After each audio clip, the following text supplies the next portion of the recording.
ৰাস্তাটোৰ একদম নাচাৰী পইণ্টৰ পৰা কামাখ্যাৰ ওপৰলৈকে মানে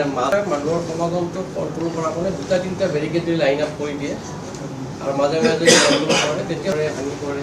এইবেলিও আজি দুদিন তিনিটা ডাঙৰ শিল্প কণ্ট্ৰল কৰিব আনিব পাৰে বহুতখিনি প্লাছ আৰু ৰাতি আপোনাৰ যেতিয়া ৰাতিপুৱা মন্দিৰামৰ কৰা হয় ৰাতি 7 বজাৰ লগে লগে যাতে আকৌ বন্ধ কৰি দিব সেইটো এটা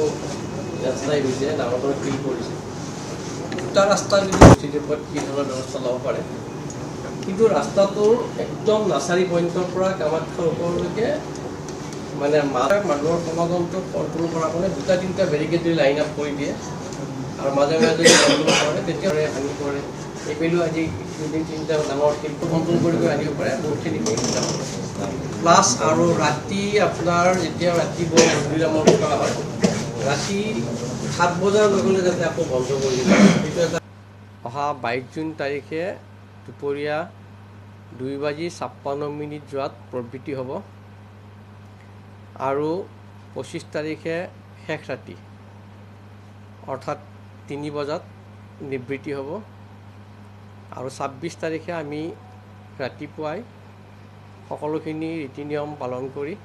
দেৱীৰ স্নান পৰ্ব নিত্য পূজা সমাপন কৰি আমি দেৱীৰ দুৱাৰ মুকলি কৰি দিম আৰু তীৰ্থযাত্ৰী দৰ্শনৰ ব্যৱস্থা গ্ৰহণ কৰিম। ইতিমধ্যে আমি আমাৰ দেৱালয় কৰ্তৃপক্ষৰ তৰফৰ পৰা এই অম্বুবাচী মহাযুগ যাতে আমি সুকলমে পৰিচালনা কৰিব পাৰোঁ প্ৰতিবাৰৰ দৰে এইবেলিও আমি আমাৰ কামাখ্যা অঞ্চলৰ সমূহ ৰাইজৰ উপস্থিতিত এখন সভা অনুষ্ঠিত কৰিছিলোঁ আৰু সভা অনুষ্ঠিত কৰি আমি তাতে এখন মেলাখন পৰিচালনাৰ কাৰণে এখন কমিটি গঠন কৰি দিছোঁ।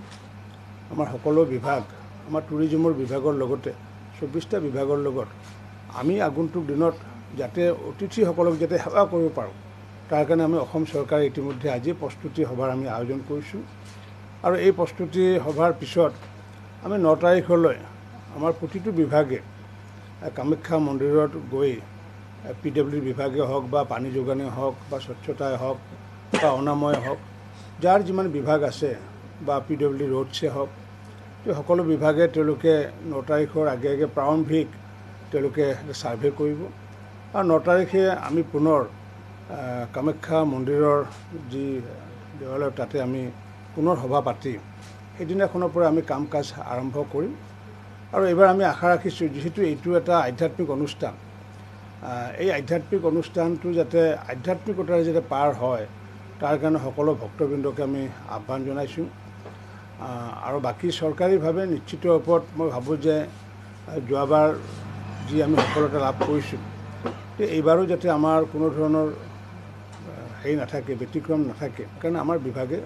যৎপৰোনাস্তি চেষ্টা চলোৱাৰ লগতে 24টা বিভাগকে ইতিমধ্যে আজি নিৰ্দেশ প্ৰদান কৰিছোঁ।